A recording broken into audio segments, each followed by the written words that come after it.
அன்பான மாதா தொலைக்காட்சி நேயர்களுக்கு வணக்கம். இன்றைய நிகழ்ச்சியில நம்ம பார்க்க போறது செர்விக்கல் ஸ்பாண்டிலைட்டிஸ், கழுத்து வலி, கழுத்து தேய்மானம்.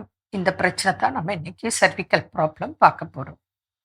பொதுவா கழுத்து வலி இருக்கும், காதுக்கு பின்னாடி கழுத்து வரைக்கும் வலி முதல்ல ஆரம்பத்துல ஒரு பக்கம் அல்லது இரண்டு பக்கம் ஏற்படும். அடுத்தது அந்த வலி அப்படியே தொடர்ந்து ஷோல்டருக்கு வரும். அடுத்தது ஷோல்டர்ல அப்படியே கை விரல் வரைக்கும் பாதிப்பு. இது எப்படி இருக்கும் அப்படின்னா, அப்படியே வலி பரவிட்டு வரும், அதுக்கப்புறம் ரொம்ப வலிக்கும், அதுக்கப்புறம் மறுத்து போகும், மரமரப்பு வந்துடும் கையிலெல்லாம். ரெண்டாவது, நம்ம இப்போ கழுத்து வலி இருக்கு, சர்விக்கல் ப்ராப்ளம் ஆயிடுச்சு, அங்கே கம்ப்ரஸ் ஆயிடுச்சு, டிஸ்க்கு கம்ப்ரஸ் ஆயிருக்கு, பல்ஜ் ஆயிருக்கு. ஸோ தலை சுற்றல், மயக்கம் இருக்கலாம். அடுத்தது, கழுத்து இப்படி திருப்புங்கன்னா இப்படி சட்டுன்னு திரும்ப முடியாது, கழுத்து வரைக்கும் திரும்பவே திரும்பாது, இப்படி உடம்போட இப்படி திருப்புவாங்க.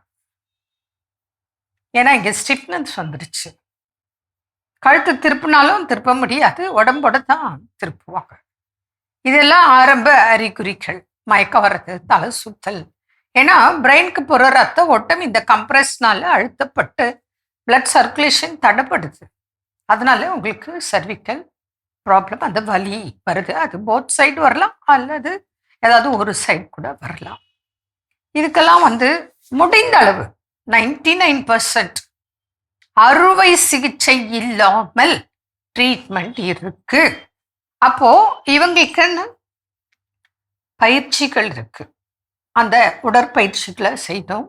இவங்களுக்கும் டாக்ஸின்ஸ் வெளியேற சில பயிற்சிகள், இம்யூனிட்டி இன்க்ரீஸ் பண்ண, விட்டமின்ஸ் மினரல்ஸ் பேலன்ஸ் பண்ண, இதுக்கெல்லாம் பயிற்சிகள் நாங்கள் சொல்லி தருவோம். மேலும் மகராசனம் முதற் பகுதி, இரண்டாம் பகுதின்னு இருக்கு. அதை செய்யும் போது இவங்களுக்கு ரொம்ப சுகமாக இருக்கும். மற்ற எக்ஸசைஸ்லாம் பண்ணும்போது வலி அதிகம், வலிக்குது அப்படின்னு பார்க்கும். ஆனால் இந்த மகராசனம் முதற் பகுதி, இரண்டாம் பகுதி செய்யும் போது அது லம்பார் ப்ராப்ளமாக இருந்தாலும், சர்விக்கல் ப்ராப்ளமாக இருந்தாலும் அதற்கு இது ப்ளஸ்.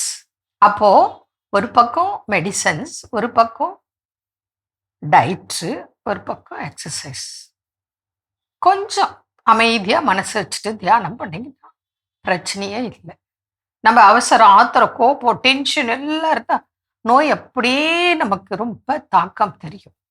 இதே கூலாக ஓகே நம்ம ஃபாலோ பண்ணணும், கொஞ்சம் கொஞ்சமாக கடைப்பிடிக்க பிடிக்க உங்களுக்கு எப்படி நேச்சுரலாக முன்னாடி நல்லா இருந்துச்சோ அதை நம்ம கொண்டு வர்றதுக்கு, அதாவது நியூ செல்ஸ் உருவாகிறதுக்கு உண்டான மெடிசன்ஸ், டயட்டு தான் உங்களுக்கு கொடுக்குறோம். புரியுதா? அதை நீங்கள் புரிஞ்சுக்கிட்டா உங்களுக்கு இந்த செர்விக்கல் ப்ராப்ளம், கழுத்து வலி, தோள்பட்ட வலி நிச்சயமாக அறுவை சிகிச்சை இல்லாமல் ட்ரீட்மெண்ட் இருக்கு.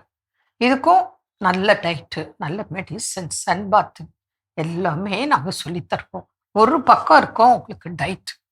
அந்த டயட்டை கண்ணை மூடிட்டு ஃபாலோ பண்ணுங்க, உங்கள் நன்மைக்காகத்தான்.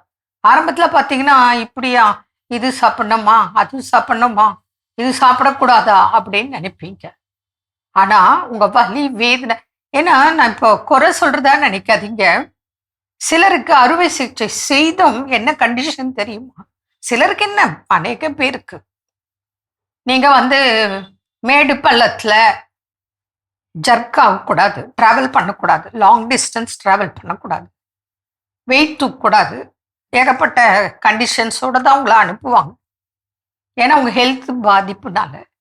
நான் என்ன சொல்கிறேன், நீங்கள் அறுவை சிகிச்சை செய்தும் டயட்டும் ஃபாலோ பண்ணோம், கண்டிஷன்ஸும் நிறைய இருக்குது.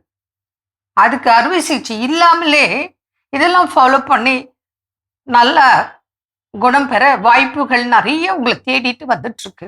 அதையே நீங்கள் பயன்படுத்தக்கூடாது.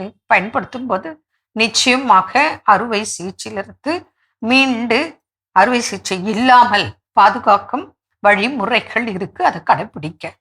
மீண்டும் நாளை சந்திப்போம். நன்றி. அன்னை மரியே வாழ்க.